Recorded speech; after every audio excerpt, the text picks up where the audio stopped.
আসসালামু আলাইকুম এভরিওয়ান। আজকে আমি ভাজবো হচ্ছে ফিশ পিঠা। এটার ভিতরে মাংসের পুর দেওয়া আছে, গরুর মাংসের পুর দেওয়া আছে এটার ভিতরে। এটা কিন্তু খেতে অনেক মজা। এই পেজ থেকে নেওয়া হয়েছে, আয়েশাস কিচেন পেজ থেকে। এই পেজের সবকিছু কিন্তু খুবই ভালো। এখান থেকে ঘি নেওয়া হয়েছে, ঘিটা খুবই ভালো, একদম পিওর একটা ঘি। এই পেজের প্রত্যেকটা পিঠা, পায়েস, পুডিং সবকিছু খুবই মজা হয়।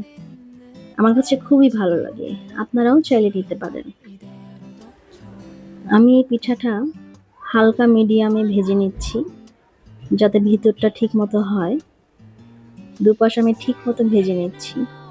দেখুন, মাত্র ৫-৬ মিনিটে আমার পিঠাটা ভাজা হয়ে গিয়েছে। খুব সুন্দর একটা কালার দেখা যাচ্ছে। বাচ্চারাও এটা খুব পছন্দ করে।